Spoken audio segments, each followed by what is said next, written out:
Muy buenos días, pues ya estamos de regreso para seguir con nuestro estudio. Hoy iniciamos una nueva serie. Finalmente, ¿verdad? No hay ningún amén, ¿verdad? No hay ningún qué bien, no hay ningún... Bueno, y una serie que espero que nos sea de aliento para todos y también de confrontación para aquellos que están buscando respuestas en torno a su vida. Vamos a estar examinando, desde luego, pasando por 2 epístolas de la palabra del Señor, las cuales de alguna manera enfocan nuestra atención en una de las doctrinas, yo digo, más espectaculares, más anhelantes del creyente en esta dispensación. Y por lo tanto le he titulado a la serie Preparándonos para su venida. Y es que estas epístolas, primera y segunda a los tesalonicenses, de una manera muy especial, nos presentan la realidad del arrebatamiento de la iglesia y de la segunda venida del Señor Jesucristo. Ahora, lo digo así porque, aunque podría decir solamente su segunda venida, esta segunda venida, como iremos aprendiendo, tiene 2 fases y lo veremos. Ya no me adelanto más en torno a lo que la Escritura nos muestra ahí, pero quisiéramos entonar, sí, ahora un cántico espiritual que nos recuerda, nos reitera esta hermosa doctrina, el hecho del retorno de Cristo. Esta es, Cristo viene ya, ¿verdad?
Gracias por su canto, gracias.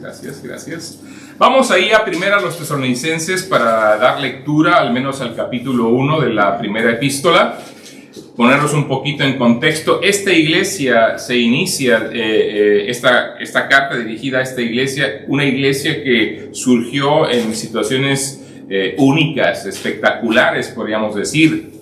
Recuerdo hace 33 años. Ya me sentí mayor.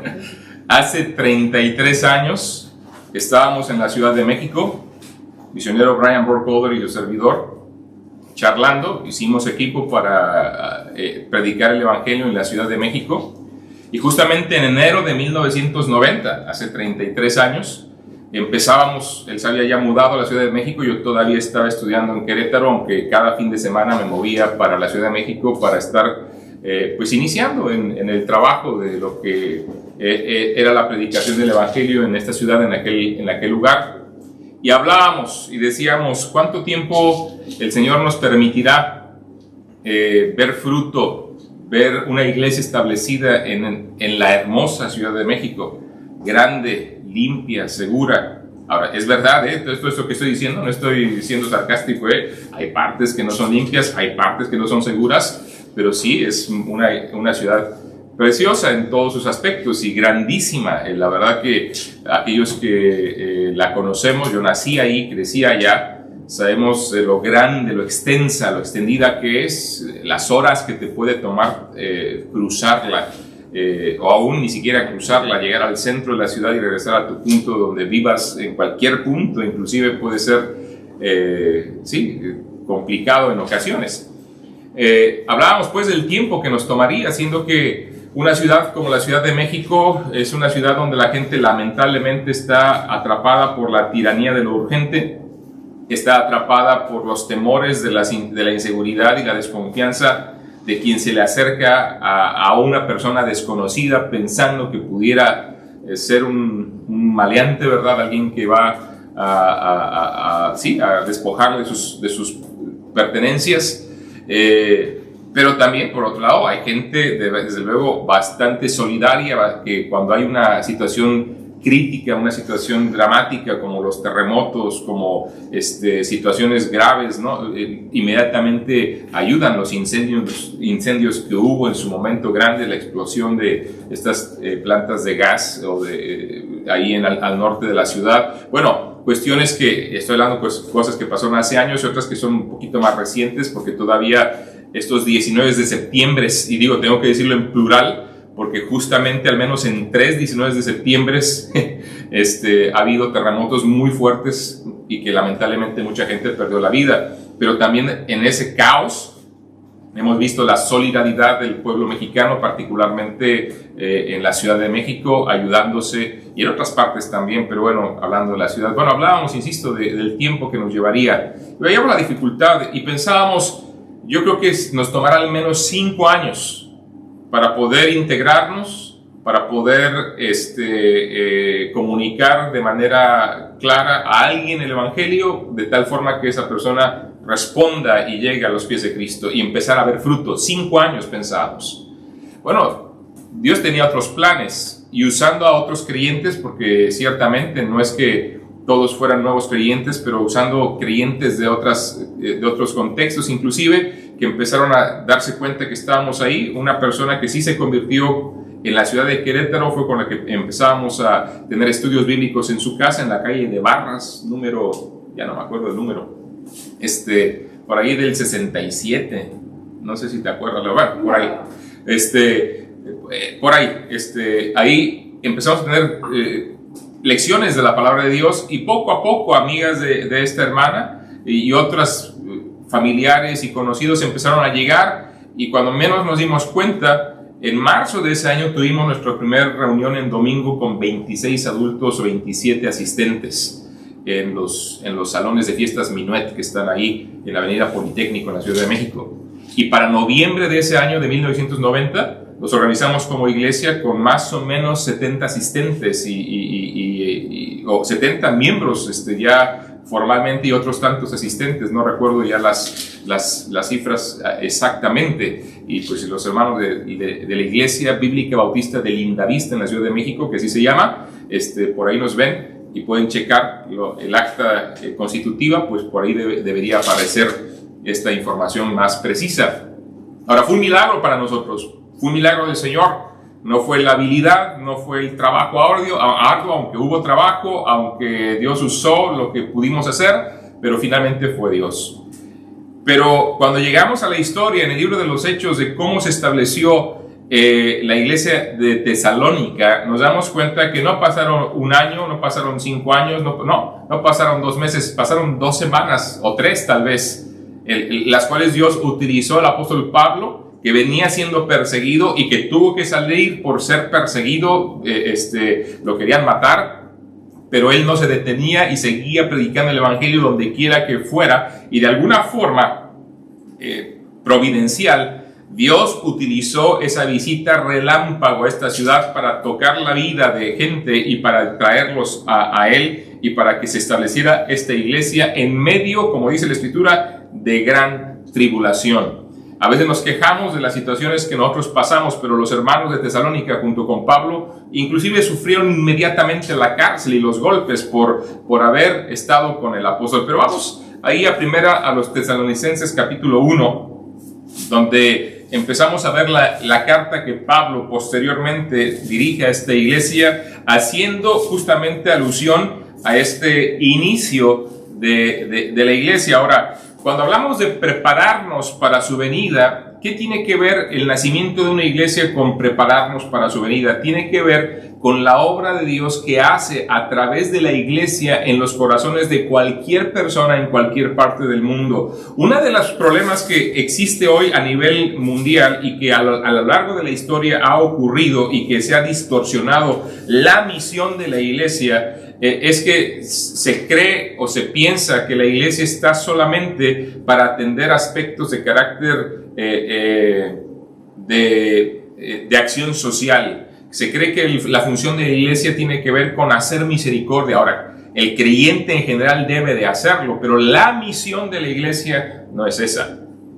Cristo fue muy claro al estipularla, regresaremos a ello en algún momento, pero el problema está en que el no entender esa realidad nos lleva a no estar funcionando como Dios desea que la iglesia funcione en relación a ministrar a la gente que no conoce al Señor. Y esto es un abanico muy grande, porque aún aquellos que forman parte de alguna iglesia, de alguna entidad religiosa, aún aquellos que se congregan regularmente en diferentes denominaciones, puedo asegurarles que muchos de ellos no conocen al Señor. Y no lo conocen no por no ser sinceros, no lo conocen no por, ¿qué decirles? No ser personas honestas, o ser personas inteligentes, o ser personas, ¿qué puedo decirles? Que socialmente, moralmente buenas.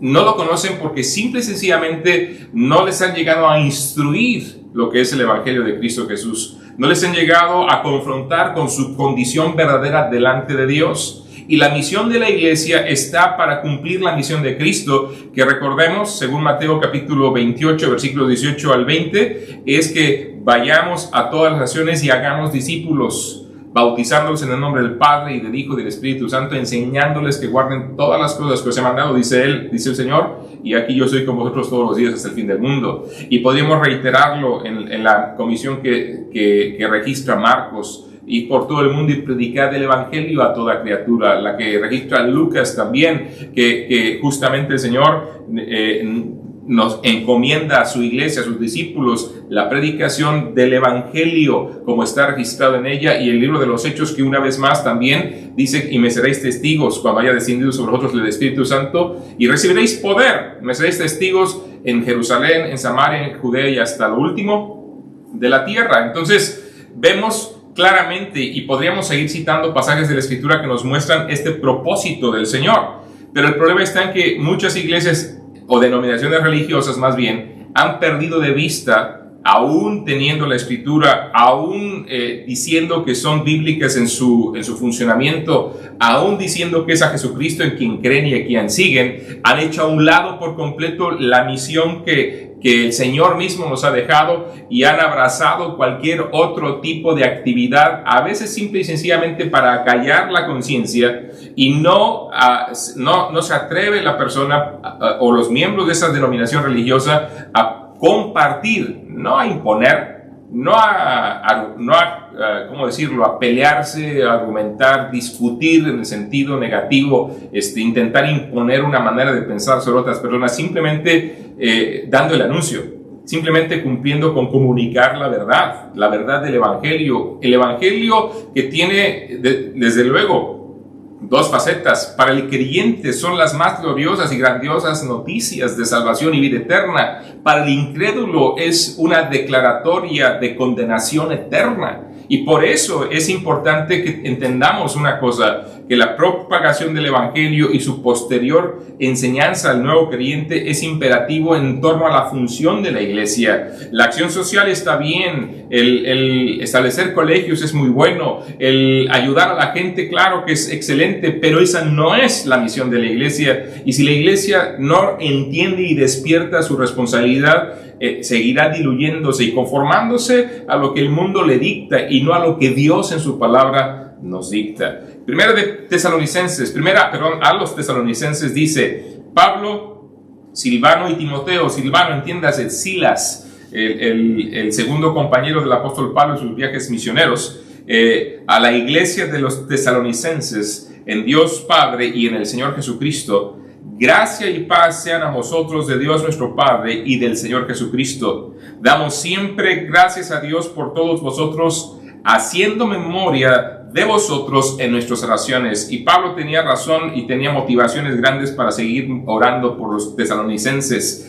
Dice, acordándonos sin cesar delante de Dios, del Dios y Padre nuestro, de la obra de vuestra fe, del trabajo de vuestro amor y de vuestra constancia en la esperanza en nuestro Señor Jesucristo. Ya de entrada aquí, el apóstol está dejándonos ver justamente una de las características que tenía esta iglesia. No solamente era obra de fe, trabajo de amor, sino sobre todo constancia en la esperanza, en ese anhelo glorioso del retorno de Jesucristo. Porque conocemos, hermanos amados de Dios, vuestra elección, pues nuestro evangelio no llegó a vosotros en palabras solamente, sino también en poder, en el Espíritu Santo y en plena certidumbre, como bien sabéis cuáles fuimos entre vosotros por amor de vosotros. Y vosotros vinisteis a ser imitadores de nosotros y del Señor, recibiendo la palabra en medio de gran tribulación. Qué diferencia, ¿no? Hoy no tenemos esa tribulación, al menos todavía en Occidente. Hay cierto rechazo, hay ciertas situaciones negativas, sí, pero la tribulación de golpes, la tribulación de cárcel, la tribulación de riesgo de vida que ellos estaban, no es definitivamente para nada igualable a lo que hoy podríamos decir, al menos en Occidente, que sufrimos por la predicación del Evangelio. No sufrimos nada en comparación a eso. Hay otros países, lamentablemente, en África, en Medio Oriente, donde sí se arriesga la vida por predicar el Evangelio todavía. Y como avance el tiempo, eso seguirá lamentablemente enfatizándose y extendiéndose a otras naciones. Y vale la pena mencionar,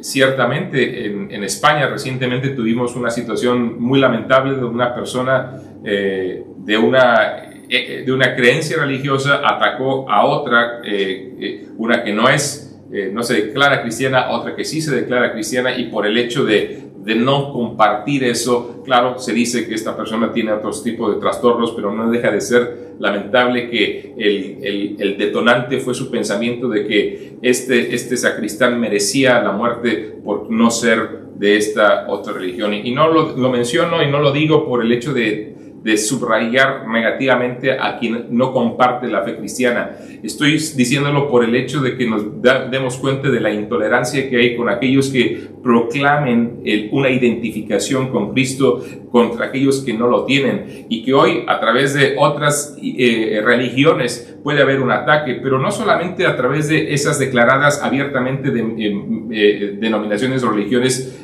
no cristianas, sino aún en manos de aquellos que declaran no creer en absolutamente nada o que se dicen a sí mismos ateos. Paulatinamente, este tipo de aversión, este tipo de discurso negativo y discurso que está en contra de la fe en general, pues llegará a poner en foco, lamentablemente, a quienes todavía estamos defendiendo la proclamación del Evangelio de Cristo y la obra que Él ha hecho en nuestras propias vidas. Ahora, esto inclusive ocurre con otras denominaciones que se dicen cristianas, aunque pudiéramos tener nuestras diferencias en cuestión a lo que creen y lo que practican, por no apegarse a lo que la Biblia enseña, pero el simple hecho de identificarse como alguien que cree en Jesucristo ya le trae esa persecución, esa tribulación. Pero insisto, cosas que se están viendo hoy parecieran que son esporádicas, parecieran que son aisladas, pero no lo son y han ido en incremento paulatino. Estemos orando porque tiempos vendrán en los que esto será más común, y por eso sabemos también que tenemos que prepararnos para su venida, porque todo esto es indicador que su venida está más cerca de lo que imaginamos, el regreso de Jesucristo. Reitero el versículo 6: y vosotros vinisteis a ser imitadores de nosotros y del Señor, recibiendo la palabra en medio de gran tribulación, con gozo del Espíritu Santo. Porque aquí está lo grandioso: aunque uno puede sufrir por la predicación del Evangelio, lo puede hacer una actitud gozosa por la obra del Espíritu Santo en el corazón del verdadero creyente. De tal manera que habéis sido ejemplo a todos los de Macedonia y de Acaya, que han creído, porque partiendo de vosotros ha sido divulgada la palabra del Señor. ¿Se dan cuenta la tarea de la iglesia? No fue un asunto de pensar vamos a ayudar a los que están sufriendo, fue un asunto de vamos a partir para predicar la palabra del Señor, no solo en Macedonia y Acaya. Y cuando vemos las regiones que esto comprende, los países que ahora alberga la región de Macedonia y Acaya, que en las condiciones, en las situaciones en las que realizaron esta tarea, no dejan de ser milagroso, no deja de ser impresionante, porque sin tener vehículos de combustión interna, sin gozar de aviones para trasladarse, teniendo que caminar literalmente grandes distancias para moverse de ciudades en ciudades, y al que mejor le iba podría ir en caballo, en camello, ¿verdad? En aquellos tiempos, ellos como quiera hicieron un trabajo tremendo de la proclamación, de divulgar la palabra del Señor en Macedonia, no solo limitando la Macedonia y aquella, sino que también en todo lugar. Ahora, hace algunos años que estudiando este pasaje, esa frase "en todo lugar" era muy propia del Imperio Romano. Era como lo que se decía del Imperio, no sé si británico o español, ya ahorita se me cruzaron las líneas, que era el imperio donde no se ponía el sol. El español, sí, no lo quiero dar porque ya me van a estar apedreando después si lo digo mal, ¿verdad? Por eso digo, no me acuerdo cuál, el español. La corona española, que no se ponía el sol, porque habían llegado a tantos puntos del mundo donde literalmente el sol siempre estaba alumbrando en un punto, estaba vivo y viéndose en algún punto donde estaba la corona española. Ahora el detalle es en aquel tiempo decían, era una declaración similar del Imperio Romano: en todo lugar, sino que también en todo lugar vuestra fe en Dios se ha extendido. En otras palabras, donde está el Imperio Romano ya se escucha del testimonio de los hermanos tesalonicenses en la predicación de la palabra de Dios, de modo, dice, que nosotros no tenemos necesidad de hablar nada.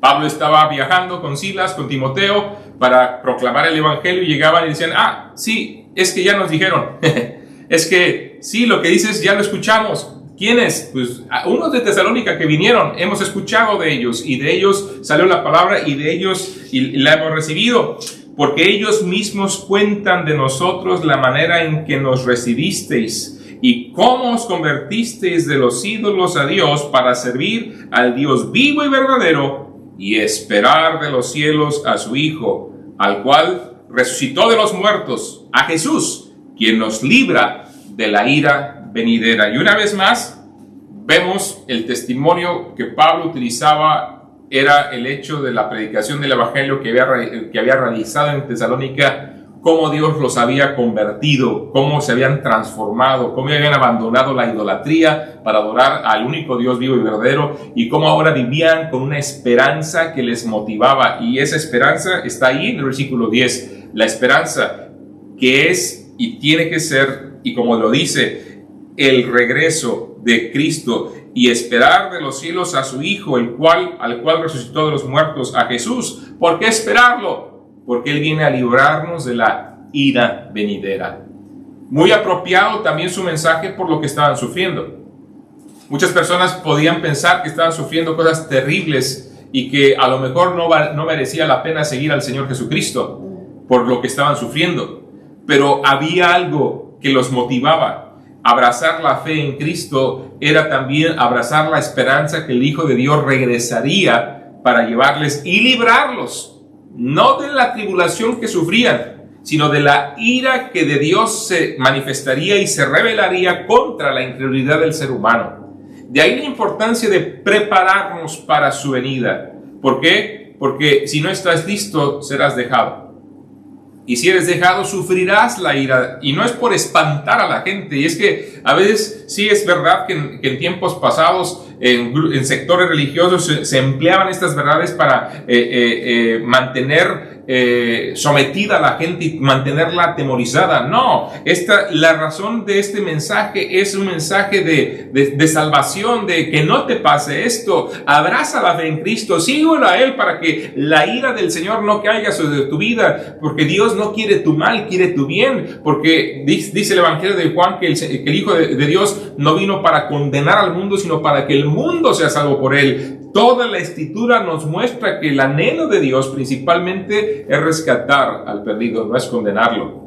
Y por eso Cristo murió por nosotros. Y por eso el creyente y las personas que nos escuchan hemos de prepararnos para su venida. No por el hecho de ser amedrentados con esa realidad, sino por el hecho de gozar del amor que Dios nos ofrece y de la seguridad que hay en Él. Es lo que Él quisiera que tú y yo abrazáramos. Es su anhelo. No es el hecho de mantenernos oprimidos, es el hecho de darnos libertad y seguridad y entender que su anhelo es muy grande por nosotros, que Él quiere nuestro bien a toda costa. Fíjense, al punto de que Cristo mismo tomó nuestro lugar, murió en la cruz, pagó nuestra deuda para darnos libertad en Él y seguridad en Él.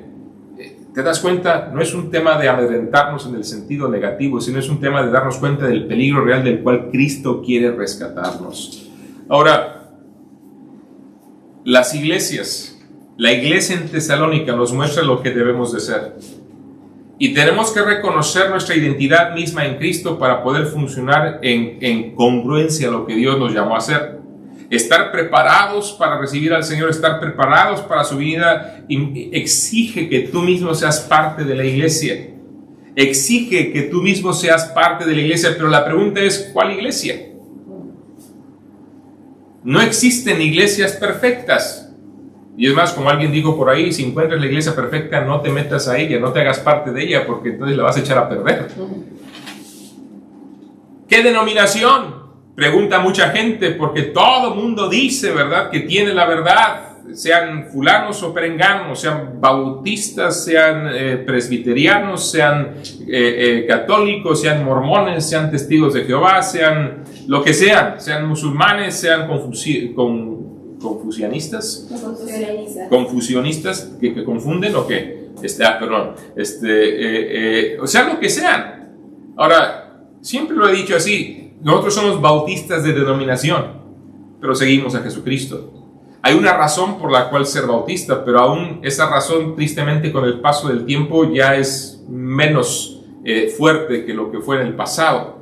Porque decir ser bautista es decir ser una persona que busca vivir conforme a la Escritura, busca pegarse a lo que la Biblia enseña y cómo Dios se revela. Hoy, tristemente, tenemos que admitir que hay grupos bautistas que no hacen lo mismo, que no procuran mantener esa identidad que distinguió a la denominación bautista. Pero quiero ser muy claro, ser bautista no salva absolutamente a nadie, como tampoco ser presbiteriano, como tampoco salva a nadie siendo católico, como tampoco salva a nadie el ser de cualquier denominación, ponle el nombre que tú quieras. La única esperanza real, la única seguridad real que el ser humano tiene es en que escuche el mensaje de Jesucristo que ofrece y que nos desafía y nos manda a arrepentirnos y confiar en la obra que Él realizó por nosotros en la cruz del Calvario. Eso es lo que trae perdón y salvación. Y cuando uno se confía de esa manera en Jesucristo, Cristo llega a tomarnos y ponernos en Él, en su cuerpo. Y ahora la persona, estamos comprometidos con Él, hemos de seguirlo para seguir siendo instruidos en su palabra y seguirlo a Él como la Biblia enseña. Y de ahí la importancia que una persona decida congregarse en una iglesia donde se enseñe la palabra de Dios, donde abramos la Escritura de verdad y veamos e indaguemos lo que ella dice y dejemos que Dios tenga la autoridad a través de su palabra en nuestra vida. Es por eso que vinimos a España, para proclamar la palabra de Dios, para ayudar a la gente a encontrar a Cristo y para que también puedan recibir la instrucción que la Biblia quiere otorgarles, no para formar un grupo religioso, sino para establecer lo que es la iglesia de Cristo conforme a la palabra de Dios. Su iglesia, no la nuestra. Y si bien es cierto, necesita no identificarse denominacionalmente por 20,000 razones, la realidad está en que nuestra razón, nuestra cabeza a la persona que seguimos es a Jesucristo, no a la denominación en sí, sino a la persona de Jesucristo. Así que no se trata de cuál es la mejor iglesia, se trata de encontrar un lugar principalmente donde la palabra de Dios se enseñe con claridad y donde pueda ver y pueda yo mismo darme cuenta de ello. Y la verdad es que hasta cierto punto, no diría que es sencillo, pero es alcanzable. Y no digo que es sencillo porque sé que mucha gente con habilidad puede torcer lo que la Biblia dice, y de ahí la importancia de que uno tome el tiempo, indague, vea qué dice, y desde luego entonces el que anhela de verdad encontrar a Dios, como Cristo dijo, se dará cuenta si la doctrina es del Señor. El que anhela de verdad buscar la verdad se dará cuenta si la enseñanza es de Dios, porque lo verá, y Dios, desde luego, Él con su espíritu redarguirá y con su espíritu abrirá los ojos a la gente para darse cuenta de la verdad de la palabra de Dios y también de la mentira cuando esta nada más es tomada, torcida, para poder cumplir con otros propósitos que no tienen que ver con Dios y con su palabra. Pero es importante que nos demos cuenta de esto. ¿Qué iglesia? Bueno, hay que entender qué es una iglesia. La palabra iglesia, en el versículo 1, Pablo, Silvano y Timoteo a la iglesia de los tesalonicenses. La palabra iglesia literalmente quiere decir un grupo de personas llamado fuera, una asamblea llamada fuera, apartada del pecado. Los llamados en la Biblia siempre indican, y es parte de una doctrina que hoy en nuestros días, claro está, también ha sido tomada y llevada a un extremo. La Biblia habla de la elección divina, ciertamente. La Biblia enseña de la elección divina, pero el tema está en que de repente hay personas que le dan un sentido donde ponen a Dios directamente como creador de la maldad, y no estamos de acuerdo con eso. Donde ponen a Dios como autor del sufrimiento, y tampoco estamos de acuerdo con eso. Dios en su soberanía determinó desde luego delegar en el hombre el administrar la creación presente, en tener la libertad de servirlo o no, para ser verdaderamente libres y para manifestar un amor genuino para con él, cosa que el hombre corrompió desde el inicio, donde decidió egoístamente buscar su propio camino y separarse del Señor. Y por lo tanto Dios, siendo el soberano, habiendo establecido los términos de lo que era rebelión y pecado, echó del huerto del Edén al ser humano, y en consecuencia a la maldad de aquel terrible hecho en el huerto del Edén, el ser humano actualmente cosecha las consecuencias de aquel rechazo a seguir la palabra del Señor, muriendo espiritualmente, siendo separados de Él. Pero todavía en la misericordia de Dios, teniendo la oportunidad en los términos de Dios de ser llamados por Él, llamados al arrepentimiento, llamados a creer en Él, llamados a seguirlo de manera voluntaria, pero ahora en los términos del Señor, donde tenía que venir el derramamiento de sangre para que hubiera perdón de pecados. Desde el mero inicio, el Señor, cuando Adán y Eva cosieron delantales para cubrir su propia desnudez y conciencia de su vergüenza, el Señor mató animales y les cubrió con pieles de esos animales. Y desde un principio manifestando claramente la necesidad de intervenir el derramamiento de sangre para, obviamente, que el hombre pudiera acercarse a Él. Por lo tanto, el creyente en Cristo Jesús es alguien llamado por Dios a través de la predicación del Evangelio, y este es aquel que ha respondido a esa realidad. Dios, en un amor que no comprendemos, un amor sublime, un amor que tiene que ver con su propia naturaleza, decidió amarnos a pesar de ser lo que somos, y decidió diseñar un plan para que en esta rebelión en la cual el hombre había incurrido, el ser humano pudiera regresar a la posición que tuvo originalmente, y esto fue a través de que Dios mismo pagó el precio por nuestra maldad. Él sufrió la condenación que tú y yo merecemos. Él sufrió los clavos, Él sufrió la corona de espinas. Él en su cuerpo llevó nuestros pecados para pagar la deuda, saldar la deuda, para justamente justificarnos con la justicia de Cristo, poniéndole en nuestras propias vidas y haciéndonos de Él de una manera clara. Ahora la Escritura dice, la iglesia de los tesalonicenses, en Dios Padre y en el Señor Jesucristo. No puede existir una asamblea, una iglesia donde Dios no sea y Jesucristo la cabeza real. Pensemos en esto. Hay muchas asambleas en el mundo. Asamblea de trabajadores, asamblea de vecinos, asamblea escolar, asamblea, y no se puede llamar eso la iglesia. ¿Por qué? Porque su cabeza y su propósito es totalmente otro. Pero cuando hablamos de la asamblea del Señor, de Dios, estamos hablando de la iglesia, la asamblea de Cristo, lo que llamamos hoy como la iglesia, y ha tomado ese nombre asamblea, se ha convertido en un sustantivo único, una reunión única, la reunión de las personas que han respondido al Evangelio de Cristo y que se han comprometido a seguirlo y a cumplir con el propósito por el cual Dios nos ha llamado, con el cual Dios nos ha salvado. La realidad está en que la doctrina de la elección confunde a muchos, porque tiene que ver con la mente de Dios. Pero como dijo un hermano, y lo dijo muy acertadamente, no deberíamos preocuparnos y estar pensando tanto en entender todas las matices de lo que tiene que ver con la elección, cuando sabemos que servimos a un Dios quien es eterno. Y piensa en esa declaración. Implica que Dios ha estado siempre. Dios es ayer, Dios es hoy, Dios es mañana. No es que será, no es que fue, Dios es.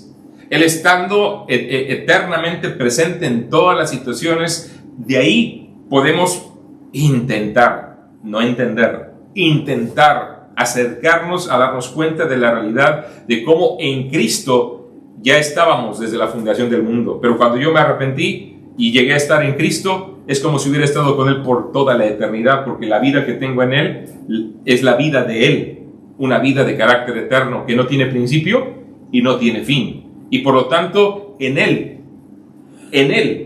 he sido en ese sentido el elegido para seguirlo, para amarlo, para adorarlo, para cumplir con su plan.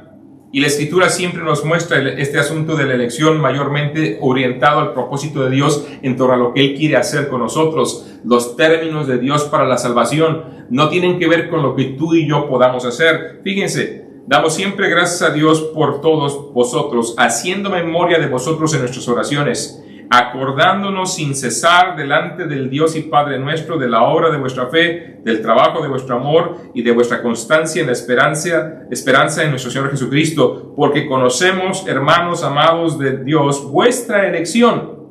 ¿Por qué la conocían?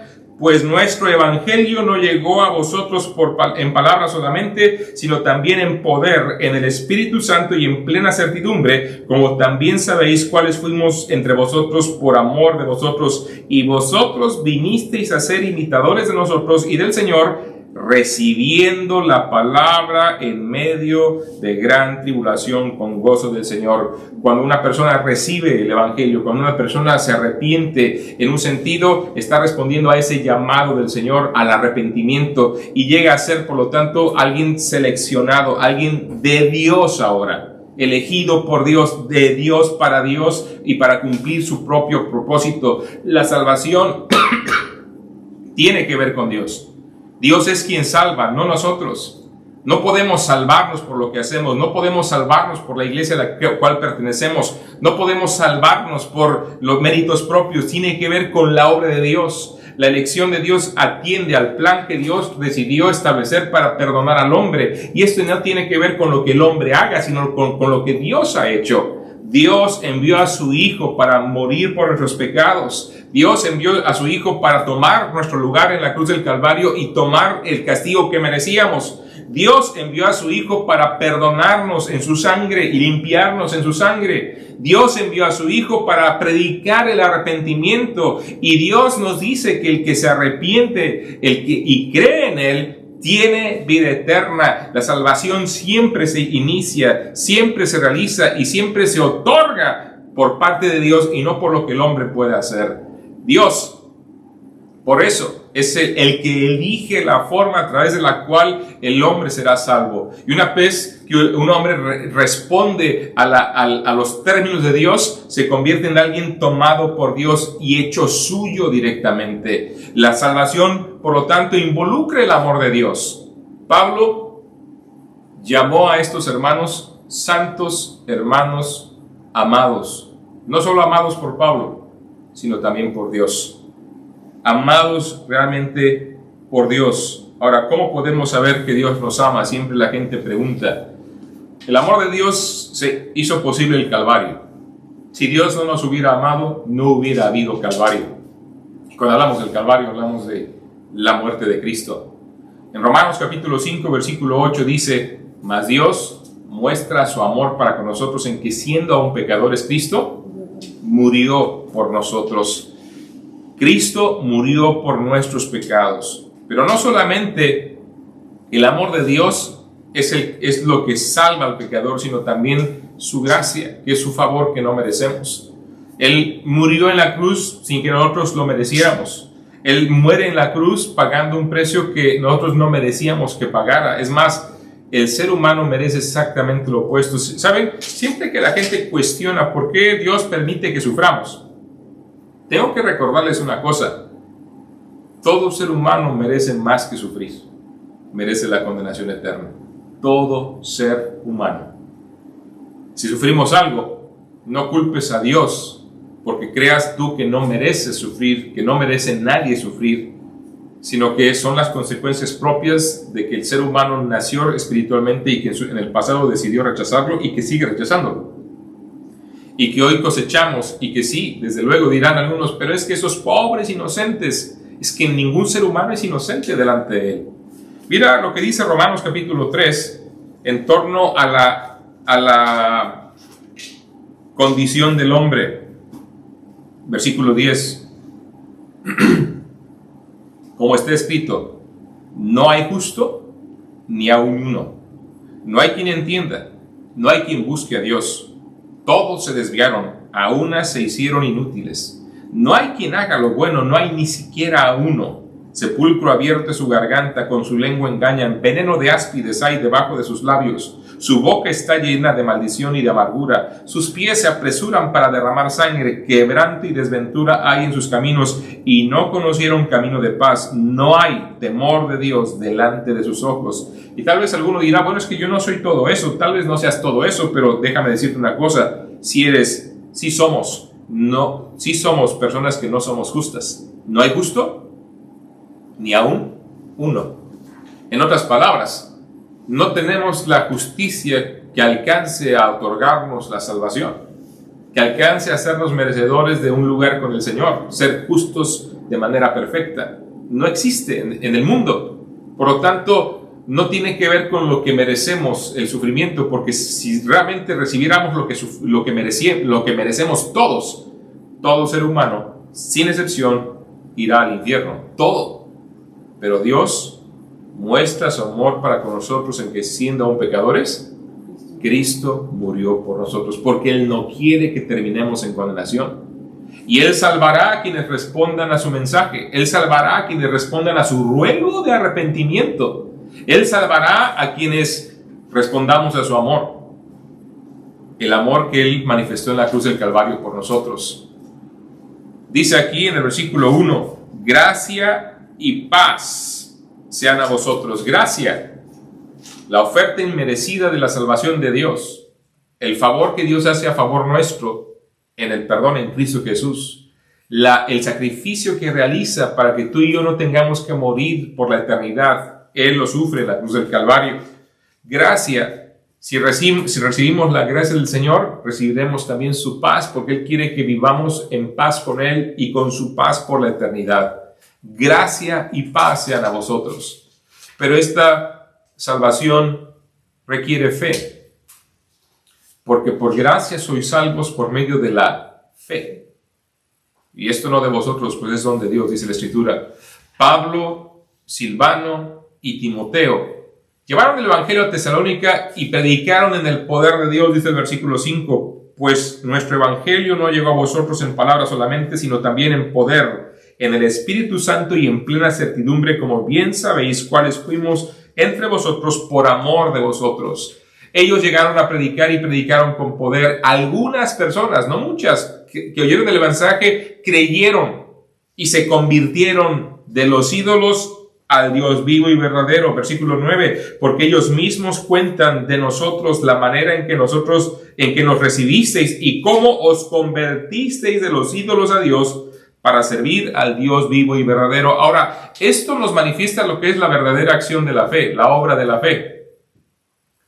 Cuando una persona de verdad manifiesta que ha creído en Cristo, se da cuenta que todo lo que en lo que había puesto antes su confianza no sirve. Reconoce que las cosas que antes tenían su valor y que eran con las que intentaba mantener, no sé, su conciencia tranquila o pensando que haciendo esas cosas adquiriría el favor de Dios, pero cuando se da cuenta que es en Cristo, que la obra de Cristo es la única suficiente para salvarle, entonces se arrepiente. ¿Qué quiere decir? Le da la espalda a aquellas cosas que antes pensaba que eran las correctas y ahora abraza lo que Dios le está dando. Se convierte de los ídolos, y ídolos pueden ser muchas cosas, no solamente imágenes literalmente o estatuas, pueden ser también el mismo trabajo. Puede ser la denominación religiosa. Puede ser el esfuerzo personal que uno hace para agradar a Dios. Puede ser la familia, puede ser, ponle tú, cualquier cosa que ocupa el lugar de Dios se convierte en tu ídolo. Y Dios dice, dale la espalda a eso, arrepiéntete, da la vuelta, ya no pienses así de eso porque eso no te va a traer el perdón y salvación, pero yo sí, en Cristo.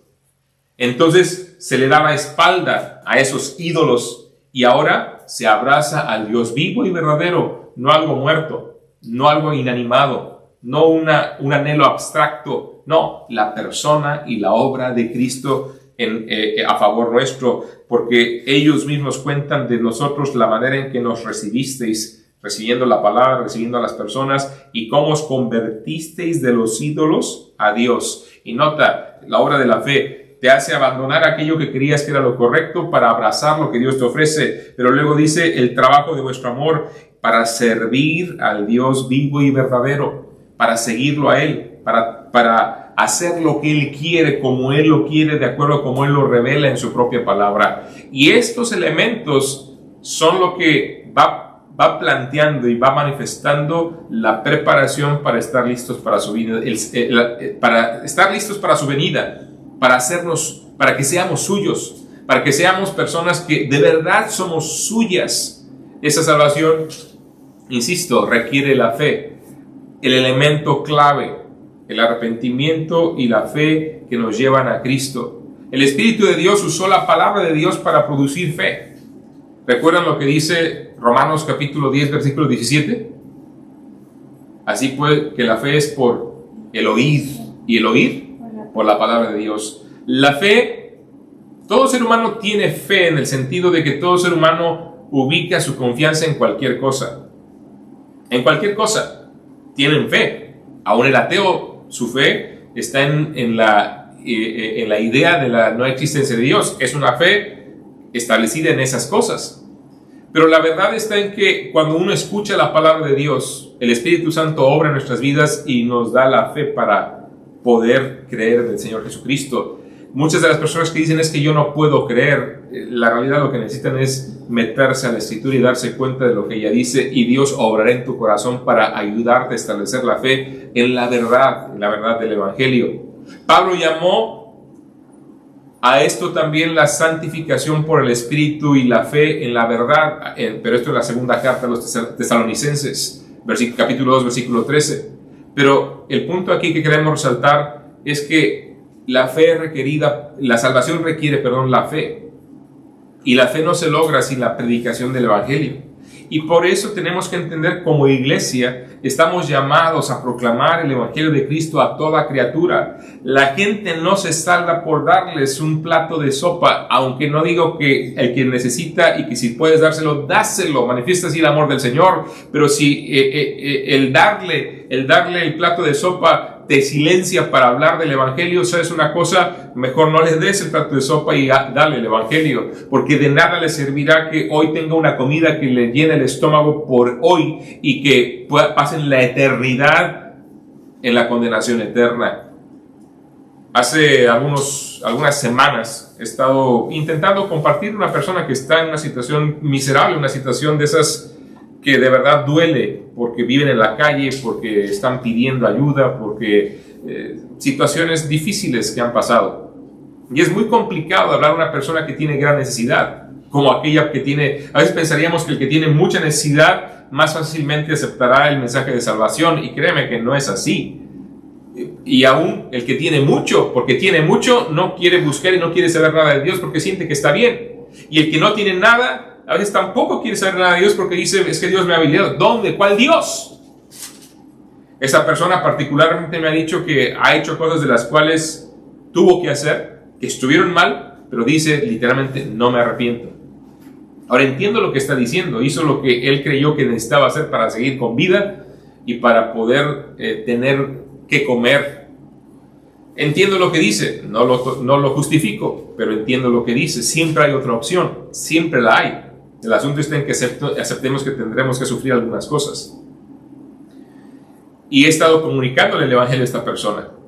Ha estado escuchando, pero siempre que llegamos a este punto del arrepentimiento, no entiende él claramente a lo que me refiero con el arrepentimiento, porque en su corazón están las cosas malas que ha hecho y dice, es que no me arrepiento de eso porque lo tuvo que hacer para vivir.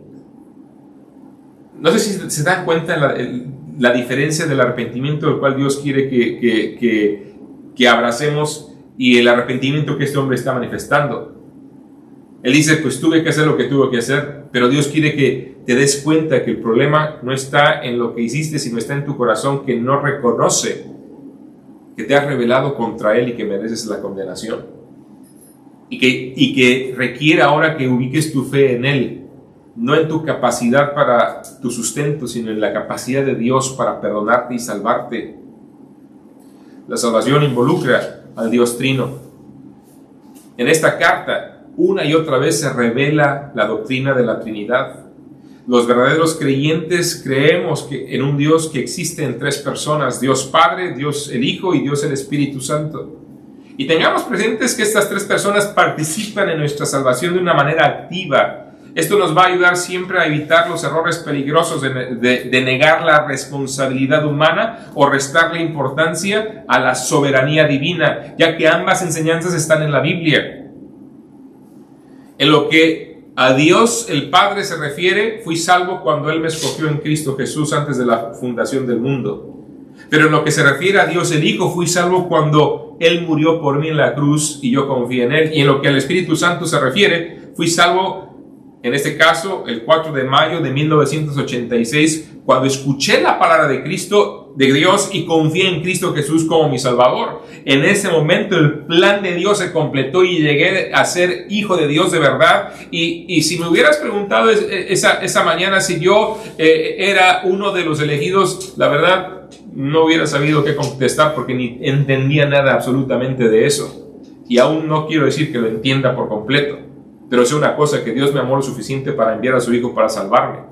Y sé una cosa, que yo era responsable delante de Él de recibir lo que Él me estaba dando, y que el Espíritu Santo redarguyó mi corazón de tal manera que me di cuenta de mi necesidad y simple y sencillamente, arrepentido y humillado, le confié mi vida a Jesucristo, que no es una acción, es una actitud de arrepentimiento y fe, no es una obra.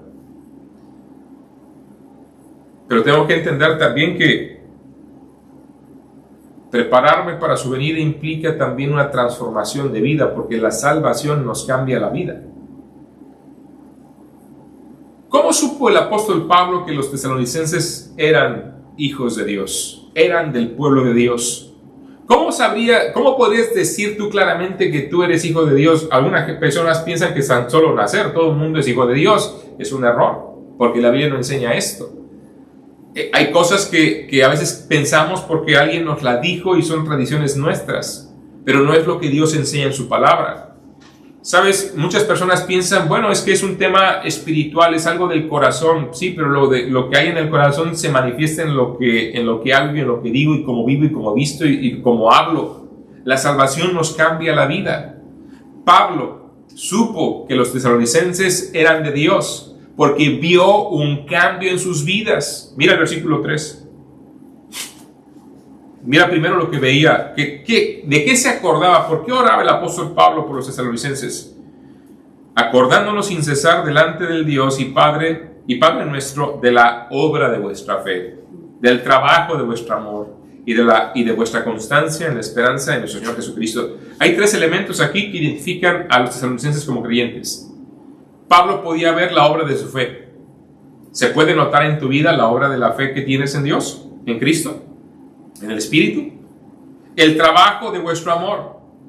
Puede ser notorio tu amor por Dios y por tu prójimo en función a tu proclamación del Evangelio. Y la constancia de la esperanza en nuestro Señor Jesucristo. Estás de verdad de manera consciente y es el motor que impulsa tu servicio, el saber que un día estarás delante de Cristo porque Él regresará por ti y con esperanza anhela su retorno porque sabes que te librará de la ira venidera. La obra de vuestra fe, el trabajo de vuestro amor y vuestra constancia en la esperanza. Pero no solamente eso. ¿Qué más veía el apóstol Pablo como testimonio de la realidad de la salvación de los tesalonicenses? Versículos 9 y 10. Dice, porque ellos mismos cuentan de nosotros la manera en que nos recibisteis y cómo os convertisteis de los ídolos a Dios. Hay un cambio de dirección en tu vida. Hay un cambio de adoración. ¿A quién adoras? ¿Quién es la razón de tu adoración? El centro de tu vida. Os convertisteis de los ídolos a Dios. Luego dice, para servir al Dios vivo y verdadero. Obra de fe, trabajo de amor, servir al Dios vivo y verdadero. Y luego versículo 10, y esperar de los cielos a su Hijo, el cual resucitó de los muertos a Jesús, quien nos libra de la ira venidera, constancia en la esperanza de nuestro Señor Jesucristo. La persona que dice ser una de la familia de Dios, que dice ser de aquellos que Cristo ha perdonado, que somos hijos de Dios y que iremos al cielo, pero cuya vida no da evidencia, transformación alguna, solo se engaña a sí misma. Pero dicen es que la vida espiritual es algo interior. No. La vida espiritual, aunque empieza en lo interior, claro que ahí se origina la vida espiritual, pero siempre trasciende a lo exterior, en nuestro comportamiento, en nuestros anhelos, en nuestros a quién servimos, en qué invertimos el tiempo, cómo invertimos el dinero, cómo nos preocupa la gente en nuestro entorno o no nos preocupa para nada, cómo nos fascinan las cosas o no de este mundo. No digo que uno no pueda disfrutar algo, pero cuando hay una fascinación, hay un vivir para la diversión, para el entretenimiento, como dicen aquí en Europa, para el ocio, cuando hay un buscar simplemente el divertirse, tener, dices tú, a ver, ¿dónde está tu corazón? ¿Dónde está tu corazón? Una persona que es del pueblo de Dios, o que dice que es del pueblo de Dios, pero que no manifiesta esa transformación con obra de fe, con trabajo de amor, con constancia en la esperanza. ¿Y se dan cuenta las esferas? Es el corazón, la fe. Es el trabajo, la acción. Es el anhelo, la esperanza. Es el anhelo. Anhelas el iPhone nuevo que sale el año que entra, ¿no? Ese es tu anhelo y estás ahí desde la madrugada en la fila esperando ser de los primeros que lo compran. Ahí manifiesta lo que es tu pasión. Y gastando una cantidad significativa de dinero. Y cuando alguien te habla de ayudar o de ir, como una persona me decía, bueno, tristemente, ¿verdad? A veces la gente, creyentes en Cristo, se organizan para ir de paseo a tal lugar. Pero cuando nos organizamos para ir a compartir el Evangelio, nadie quiere, nadie puede, nadie tiene tiempo. pero sí tenemos tiempo para ir a tal ciudad, y sí tenemos tiempo para ir a tomarnos un café, sí tenemos tiempo para ir a ver una película, sí tenemos tiempo para, ponle tú lo que tú quieras, para muchas cosas, pero no para hacer lo que Dios quiere, trabajo de amor. Entonces, por mucho que digas que hay un cambio en tu corazón, cuando no hay un cambio de trabajo, cuando hay un cambio de anhelo, ya entonces podríamos estar dudando de lo que es tu salvación, y tendrías que dudarlo tú mismo. No lo digo para que lo dudes, lo digo para que te filtres con eso. La persona que dice ser una del pueblo de Dios, tristemente, no evidencia obra de fe, no evidencia trabajo de amor, no evidencia constancia, y fíjate, constancia, no dice esperanza, dice constancia en la esperanza, un anhelo real y continuo en su encuentro con Cristo, pues no da evidencia ser parte del pueblo de Dios. Pues démonos cuenta que aquellos a quienes Dios salva, Dios cambia. Lo vemos en toda la Escritura. Cada uno de aquellos discípulos que Cristo salvó, ¿qué pasó con ellos? Fueron transformados. Y el que no fue salvo, ¿qué pasó con él? Siguió en su perdición, Iscariote. Pero los que fueron salvos fueron transformados. Cada uno de aquellos que Dios salva, Dios cambia. Esto no quiere decir tampoco, y no lleguemos al extremo de que un creyente es perfecto y jamás peca. La Biblia también nos da instrucción en torno a esas cuestiones y cómo hemos de tratar el pecado en nuestras vidas para seguir creciendo. Pero la realidad está en que Dios sigue trabajando, Dios sigue obrando, Dios sigue dándonos esperanza, una nueva vida que no puede esconderse de ninguna forma, porque actúa en nuestra fe, porque actúa en nuestro amor, porque actúa en nuestra esperanza y es notoria en todo, la fe, la esperanza y el amor. Qué interesante que en otras porciones de la Escritura nos muestra que son 3 virtudes cardinales de la vida cristiana. Las 3 evidencias más grandes de la salvación: fe, esperanza y amor. Fe, esperanza y amor. Fe que obra, amor que trabaja, esperanza en el retorno de Cristo, en el que estamos esperando su venida realmente. Evidencias grandes de la salvación. La fe siempre debe preceder a las obras. Hay que reconocerlo. La obra de vuestra fe, lo que Dios hace en nosotros, para después lo que Dios hace a través de nosotros, las obras, la obra, el trabajo de vuestro amor. La fe siempre precede a las obras, es lo que dice Santiago, que muchos no han entendido, ¿verdad? No somos salvos por la fe más las obras, sino que somos salvos por la fe que obra. Cuando creo en el Señor, quiero servirlo. Cuando creo en el Señor, quiero hacerle caso y obedecerlo. Pero cuando no creo en Él, no me interesa hacer nada. Realmente la fe trae su evidencia y su fruto, una obra en nuestro corazón para manifestarse en una acción por nuestro amor al Señor. Si los tesalonicenses hubieran seguido siendo adoradores de sus ídolos muertos mientras profesaban creer en el Dios viviente, esto hubiera indicado que simplemente no eran del pueblo de Dios. El amor es también una evidencia de la salvación, porque el amor de Dios, dice la Biblia en Romanos capítulo 5, versículo 5, ha sido derramado en nuestros corazones por el Espíritu que nos fue dado. Y Dios nos enseña a amarnos unos a otros con el amor que Él nos da. Servimos a Cristo porque le amamos. Este es el trabajo de vuestro amor. Servicio por amor. La obra, el trabajo de vuestro amor. Le servimos a Él, le obedecemos a Él porque le amamos. Y eso es en respuesta también a la obra de fe que el Señor ha hecho en nuestros propios corazones. Cristo lo dijo así en Juan capítulo 14, versículo 15. Si me amáis, guardad mis mandamientos. Y desde luego, esta tercera evidencia de la salvación, que es la esperanza de la venida de Cristo, es el tema principal, o nuestro tema principal de ambas cartas. Se dieron cuenta cómo tan solo en estos 10 versículos, ya al menos Pablo la menciona en 2 ocasiones, en el versículo 3 y en el versículo 10. Vamos a volver a leer el versículo 10, que dice: y esperar de los cielos a su Hijo, al cual resucitó de los muertos, a Jesús, a quien nos libra de la ira venidera.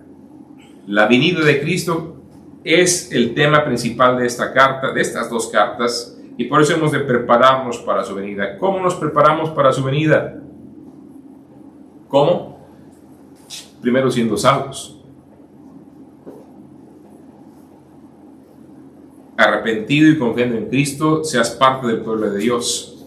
Segundo, sirviéndole en amor, que es evidencia de tu salvación y tu anhelo de manifestar tu amor por el Señor obedeciéndole. Tercero,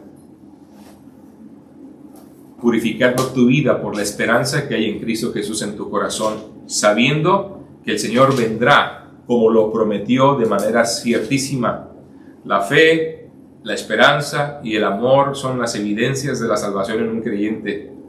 Estas cualidades espirituales están unidas y solo Dios las puede producir.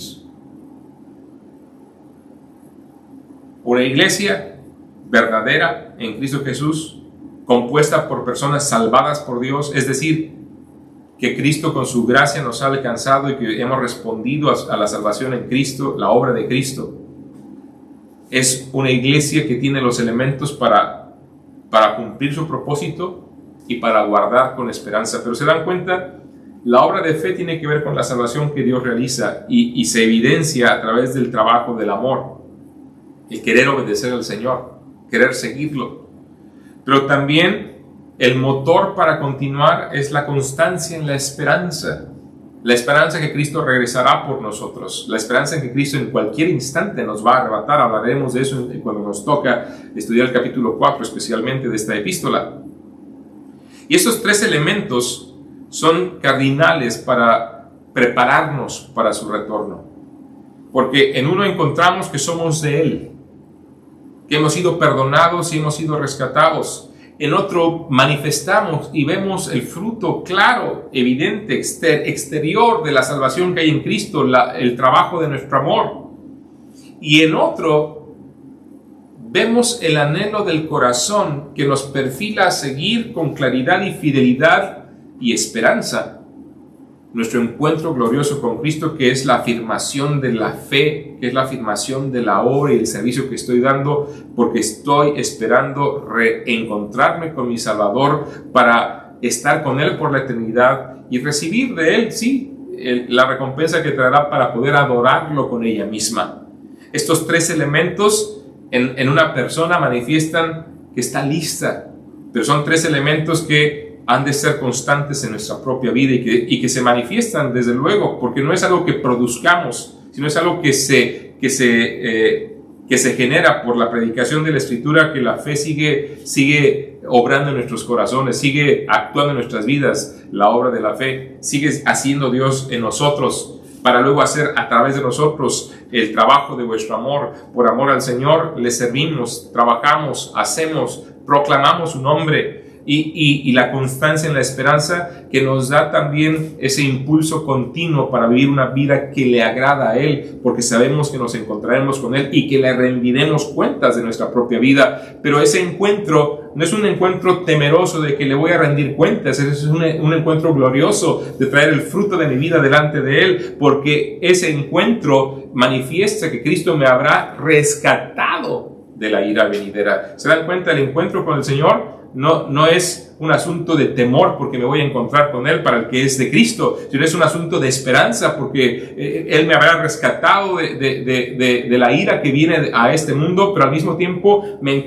encontraré con Él para rendirle honor y gloria por lo que Él ha hecho en mi vida, por la fe que deposité en Él y la obra de fe que Él sigue realizando en mi vida, el trabajo de amor que es otra vez producto de su propia autoría, el hecho de que su espíritu y su palabra me han movido a amar y a servirlo con alegría, y que eso me ha dado un anhelo por Él, anhelo de estar con Él, para manifestar la gloria suya y darle gloria a Él por lo que Él ha logrado en mí. Me ha salvado, me ha transformado y me ha dado una esperanza gloriosa. Preparémonos para su venida. Cristo viene. Fíjense, siempre decimos este dicho, que nada hay seguro en esta vida más que la muerte. Pero la realidad es que aquí tendríamos que modificar esa declaración. Nada hay seguro más que la muerte para el ser humano y el retorno de Cristo para el creyente. Cristo vendrá. Cristo vendrá como dijo que lo haría. Así como vino la primera vez, prometió venir una segunda ocasión. ¿Para qué?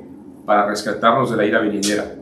¿Para qué? Para manifestar su juicio contra el mundo incrédulo que le rechazó y le sigue rechazando. Pero tú no tienes que ser parte de aquellos que Dios juzgará por su incredulidad. Tú puedes ser parte de aquellos que Dios rescatará de la ira que viene a este mundo. ¿Cómo? Deja que Dios obre en tu corazón para darte fe en Él. Arrepiéntete, confíale a Cristo lo que Él hizo por ti. Y ahora síguele en obediencia, amándole, obedeciéndole, anhelando tu encuentro con Él.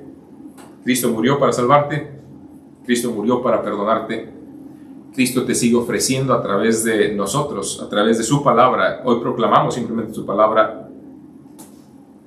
Reconcíliate con Dios, recíbelo a Él, confíale tu vida, síguelo en obediencia. Eso evidenciará que realmente le crees. Eso dará evidencia. Si tú realmente no le quieres obedecer, si tú realmente lo quieres negar en tu vida y no te interesa lo que tiene que ver con Él, a ti te digo, arrepiéntete. Porque una de las cosas que manifiestan que estás en Él es que quieres, luchando, sí, si tú quieres, no siempre siguiéndolo perfectamente, pero anhelas no solamente servirlo, sino también anhelas tu encuentro con Él. Y eso mismo será tu motor para seguir creciendo en Él. Gracias por acompañarnos en esta mañana y gracias por escucharnos el día de hoy. Dios los bendiga a los que están ahí conectados y nos vemos, si el Señor lo permite, el jueves a las 8:30 de la tarde para seguir nuestro estudio cimentando nuestras vidas. Hoy damos inicio a preparándonos para su venida, un estudio de primera y segunda a los tesalonicenses. Estemos listos, porque así como Cristo dijo que vendría, vendrá otra vez. Dios los bendiga y nos vemos el jueves a las 8:30. Si quieres acompañarnos, calle La Rosa número 3, en Olías del Rey. Aquí nos encuentras para cantar juntos, para orar juntos y para estudiar la palabra de Dios en familia. Dios los bendiga. Nos vemos, si el Señor lo permite, el jueves. Estoy solo. ¿Hey? Vamos a repetir el canto. Ajá. Ya me di cuenta. Ya me di cuenta.